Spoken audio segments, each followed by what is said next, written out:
Друзья, здравствуйте, это Политека, меня зовут Анастасия Гусарева, и сегодня у нас в гостях Ростислав Мурзагулов, политтехнолог. Здравствуйте. Добрый день. У нас тем накопилось множество, естественно, за это время. Новый такой вот трек или новый кейс, как сейчас модно говорить, мирных а-ля переговоров, значит, это все на фоне выхода книги журналиста-инсайдера Вудворка, который много чего поведал о том, как США готовились, как знали о том, что будет нападение, как они говорили с Путиным. Более того, там есть отрывок, который поведомляет нам о том, что Трамп имел разговор тайный какой-то с Путиным еще в 2024 году по телефону и даже попросил своих советников выйти. Многие говорят о том, что у России уже есть на ознакомлении тот самый план Зеленского. В это время Зеленский говорит о том, что неважно, согласится ли Путин на этот план, на его реализацию. И для Украины в первую очередь важно, чтобы международные партнеры усилили геополитически и военно Украину. Давайте это все попробуем собрать воедино. С какой точки зрения? Видите ли вы перспективы или же какую-то основу для того, чтобы велись какие-либо переговоры о мире? И в принципе, любые переговоры о мире с Путиным, возможны ли они? Ну, сейчас переговоры с Путиным не слишком возможны, поскольку Путин, очевидно, пытается показать миру, что он еще эгегей, что он еще может что-то. И, соответственно, вот поэтому вот эти безумные штурмы, вот эти сначала выжигание земли кабами, а потом заход на выжженную землю мясными штурмами. И, в общем-то, если такие пирровые победы он дальше попытается, значит, одерживать, то у него совсем закончится армия. Ну и, собственно говоря, тогда останется просто кому-то просто промаршировать до Кремля, ну, или, соответственно, проехать на армейской бронетехнике какой-нибудь. А если серьезно покопаться в возможных причинах окончания путинизма, а вместе с ним закончится и война, то, конечно, сегодня это скорее не поле боя, скорее сегодня этот разлом есть внутри самой России. Это разлом между черными и белыми. Я вижу вопрос в ваших глазах. Вот я, наверное, черный. Когда я рассказываю об этом своим друзьям из стран Африки и Индии, например, Пакистана, они, конечно, очень удивляются. Ну да. Но в Москве я очень даже черный, поэтому, собственно, мне эта тема знакома давно, еще с 90-х годов, когда я там начал гулять еще студентом. Значит, но вот, соответственно, сейчас эта тематика обострилась крайне, да нельзя, до предела. И возглавил это обострение, естественно, главный черный Российской Федерации по имени Рамзан, по фамилии Кадыров.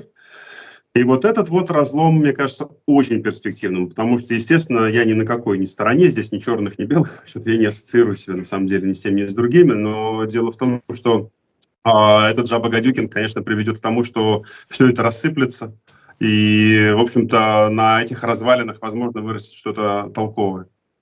Вы немножко пропали куда-то. А вот сейчас вы меня слышите меня? Нет, я вас слышу отлично и слышу, и вижу, никаких вообще проблем у меня нет по поводу этого.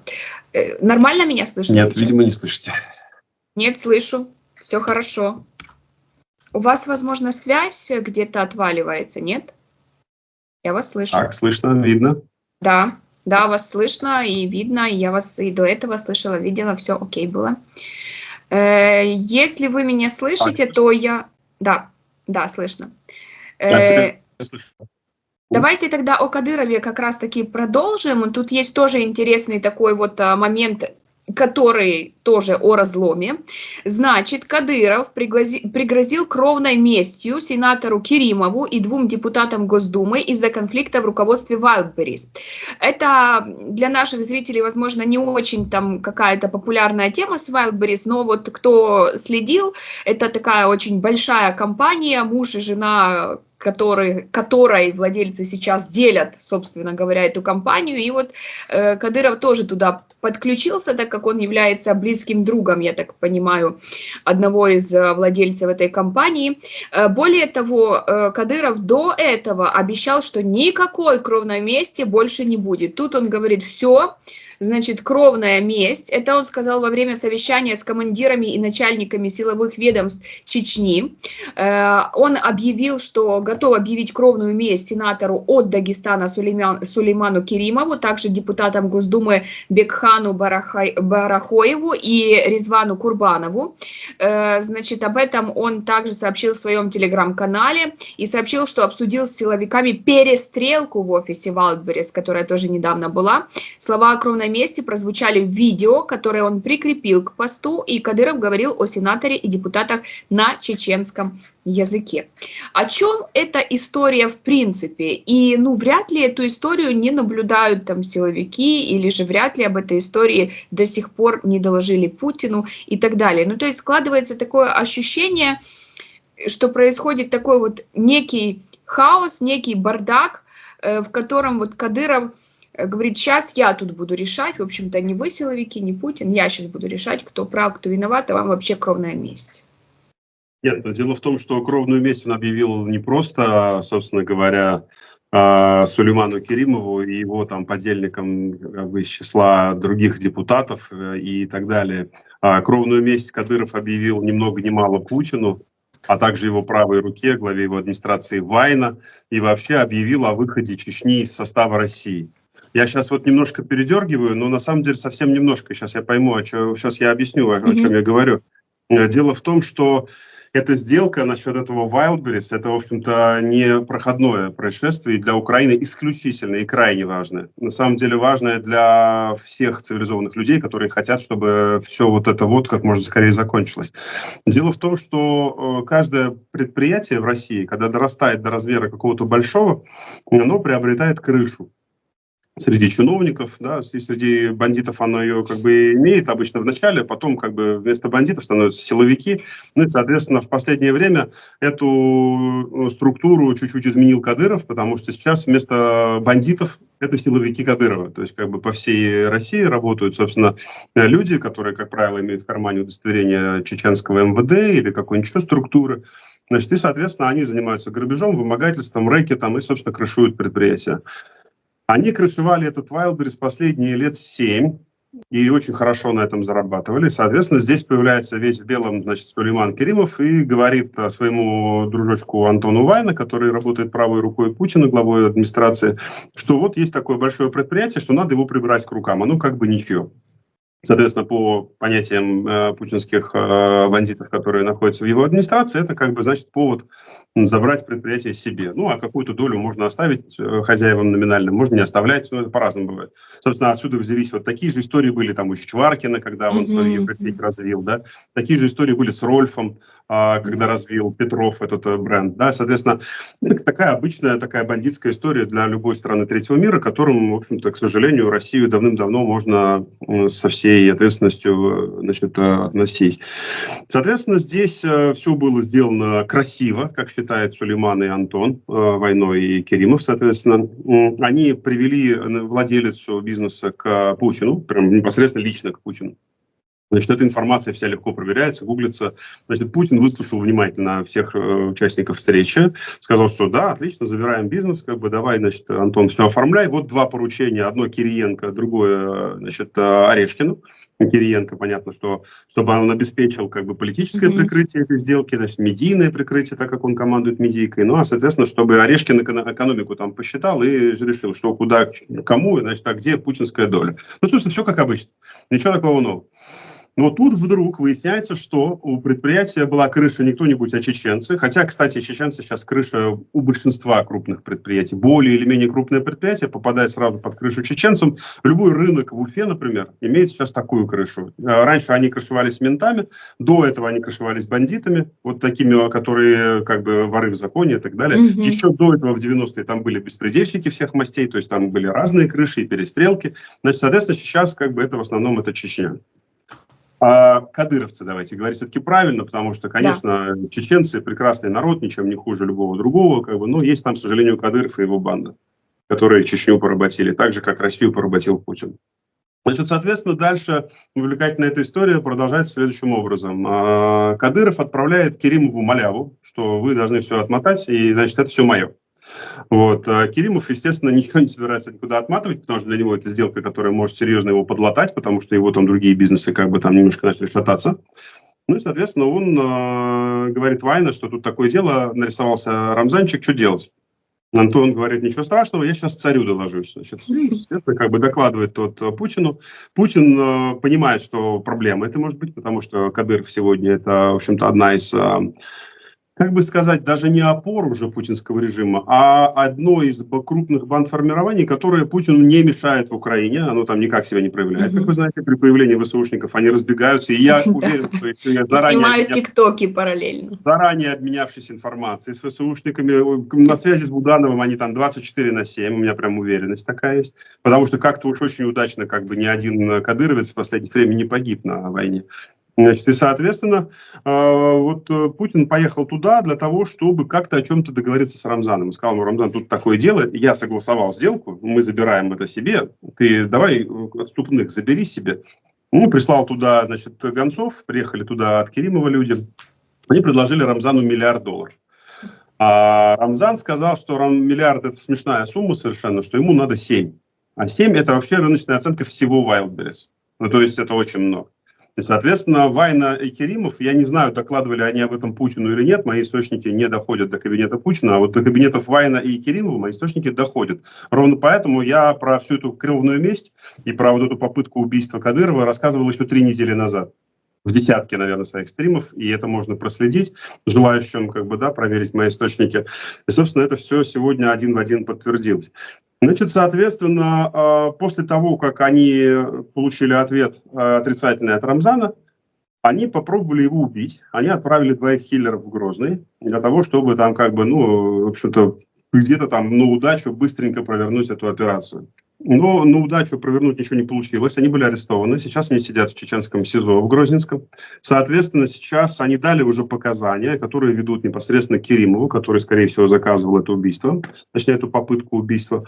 И, соответственно, Рамзан был взбешен, потому что он считал, что это вообще, в общем-то, его бизнес, и они не правы уже в этом. А когда его пытались убить, то это совсем как бы некрасиво. И он на самом деле еще недели 3 назад вот объявил эту кровную месть. Собственно, сегодня, что все переполошились-то, сегодня просто произошла утечка с одного из совещаний Рамзана со своей братвой. Там и в форме, и без формы, там все, кто носит оружие, они все там были. И там я знал об этом совещании, я о нем тоже рассказывал в своих стримах и тоже говорил, что там произошло. Но, собственно говоря, так как я рассказывал об этом один, а видео появилось только сегодня, ну, поэтому, значит, ну, какие-то СМИ это брали, какие-то не брали. Значит, соответственно, к чему мы теперь подходим? Подходим мы к тому, что Рамзан объявил кровную месть, и это не означает просто там он кого-то решил припугнуть или там он что-то решил, значит, там повращать там злобно очами или что-то такое. На Кавказе я там много работал, у меня там много людей и друзей, которые знают и влияют на ситуацию, значит, и с днями рождения меня поздравляют серьезные люди с Кавказа до сих пор. Но, в общем-то, рассказ о том, что кровная месть – это процедура. Это в территории, которая, по сути, не является территорией, где действует законодательство РФ. Как мы знаем, это так и есть. На Кавказе там оно, собственно, никогда, особенно даже в советское время, законодательство никакое там не работало. Соответственно, вот такие механизмы, соответственно, общинные, они действуют гораздо более, как бы сказать, это эффективно, и их соблюдают на 100%. Потому что если ты не соблюдаешь эти законы, значит, как бы ты плохой член этого общества. Ну, да. Соответственно, Рамзан при объявлении этой кровной мести пригласил имама. Рамзан пригласил представителей обидчика. Он все это озвучил. Соответственно, там назвал их чертями, шайтанами, что для, в общем-то, кавказских людей, ну, это максимальное оскорбление, то есть хуже ничего нельзя сказать. И это означает, что это кровная месть, которая не может быть решена миром вообще никак. То есть, соответственно, если это шайтаны, тогда мириться с ними нельзя, потому что это шайтаны, это люди, которые против Бога, да, соответственно, это вот все там очень значимые вещи, вся эта казуистика там очень влияет на ситуацию. Соответственно, после того, как это случилось, я рассказал о том, что прольется кровь, прям очень скоро. Она пролилась на 2-е сутки после того, как я это сказал. К сожалению, здесь вот я напророчил, оказался черным вороном таким. Значит, и, соответственно, после этого была попытка со стороны Вайна, который согласовал это с Путиным, значит, устроить какое-то правовое решение ситуации. Они задержали 30 кадыровцев, включая самого Букальчука, сразу же предъявили им очень тяжелые обвинения. Там было 5 уголовных статей. Убийство, попытка убийства милиционера при исполнении. Там еще 3 статьи серьезнейших. Там с такими выходят люди лет через 20 из тюрьмы. То есть, соответственно, на утро всех отпустили. Почти. Это вмешался Путин, который понял, что тут Рамзан уперся рогом в землю, и что сейчас начнется война, значит, клана Кадырова, значит, с кем-то вот под Путиным, там, кого война затащит, значит, в эту свою орбиту каким-то образом.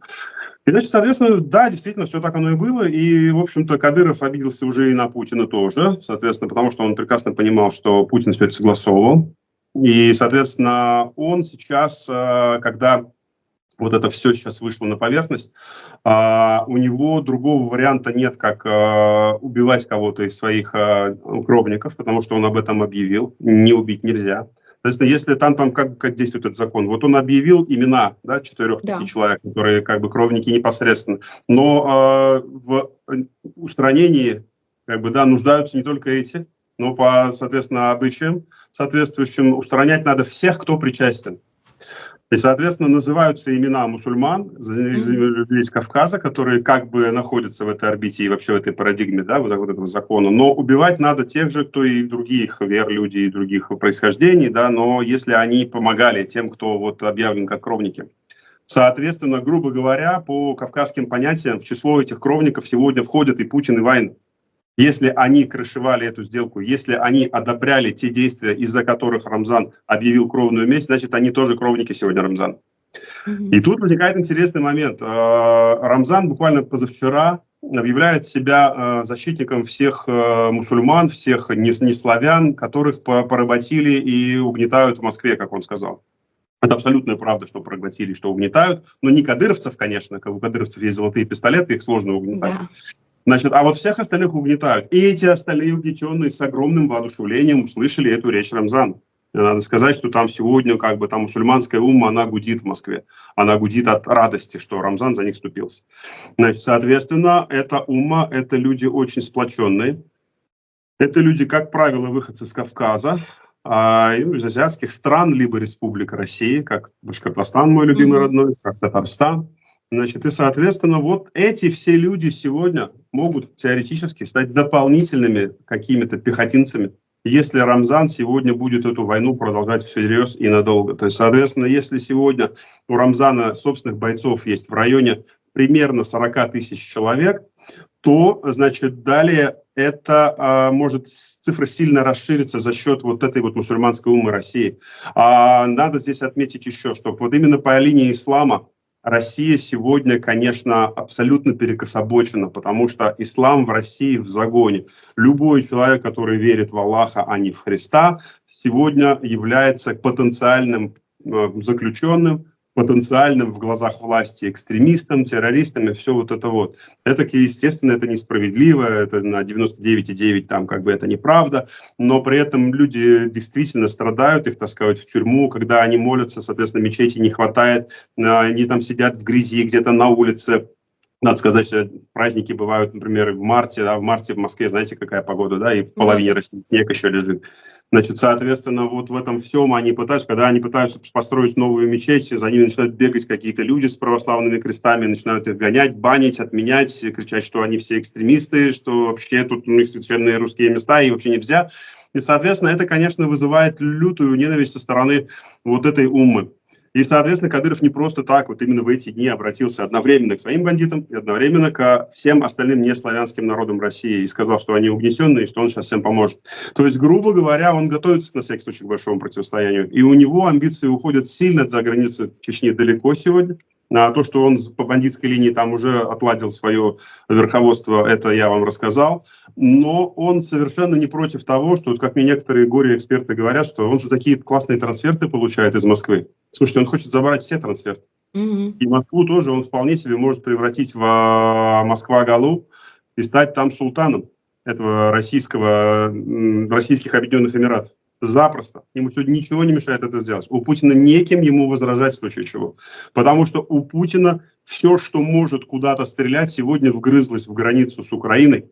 и оно сегодня, если оттуда уйдет хотя бы в какой-то части, то там все рассыплется вместе с путинской властью. Соответственно, если сейчас Рамзан берет и просто разворачивается туда, куда он хочет завоевывать себе всю Чечню, но она уже его. И оно независимое де-факто, потому что он там заводит уголовные дела, на 180 градусов разворачивая ту фактуру, которая есть в Москве по этим же уголовным делам. Понимаете, почему я говорю, что это другое? Это совершенно не субъект Российской Федерации, это отдельное государство.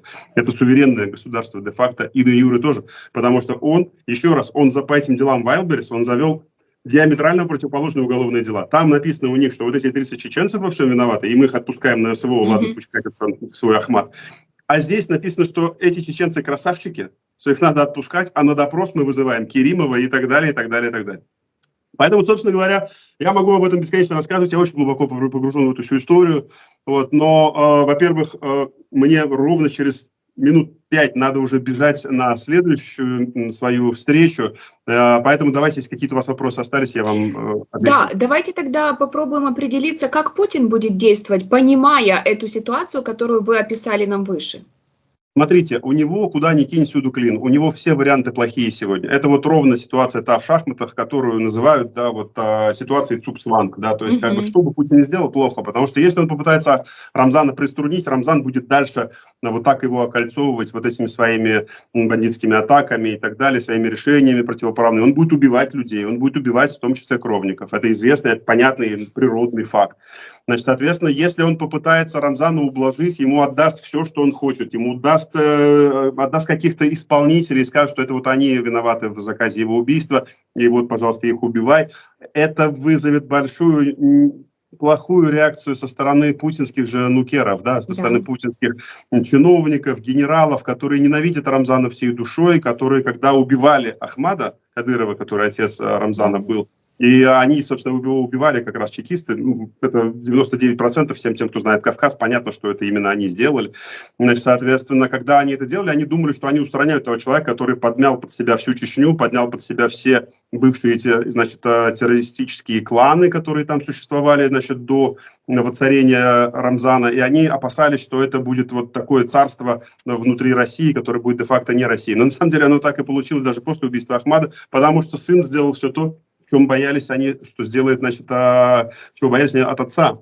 И, соответственно, если Путин попытается его ублажить, то собственные генералы могут с Путиным сделать все, что угодно. Потому что на кой черт им такой Путин, который не может их защитить от Рамзана, который позволяет Рамзану кунать их в дерьмо, убивать их на секундочку. Да, и, соответственно, это будет такой бунт путинского чиновничества и бизнеса, которое путинское, значит, соответственно, такое большинство бизнеса. Значит, и, соответственно, все решения плохие. Какой из них он примет, я не знаю. Я желаю ему свернуть шею в любом случае. Руками Рамзана, руками Пригожина, руками ВСУ, чьими угодно руками. Потому что, собственно, создатель путинизма – это Путин. Создатель рамзанизма – это тоже Путин. Создатель вот этого ментовского беспредела в России – это тоже Путин. И поэтому любой другой человек, абсолютно любой другой, у власти в России будет в любом случае лучше Путина. Если даже там будет рамзановский султанат, ну, хоть какой-то порядок там будет, и хоть какая-то логика будет, главное дело. И тогда уж я думаю, что, ну, я не знаю, даже если это будет так, то захочет ли Кадыров продолжать войну в Украине, например, возникает у меня вопрос. Если Рамзан сейчас действительно возьмет, ну, все там совсем у них пойдет, да, коса на камень, и они раздерутся до того, что Рамзан просто зайдет в Кремль и скажет, что все, я теперь тут главный.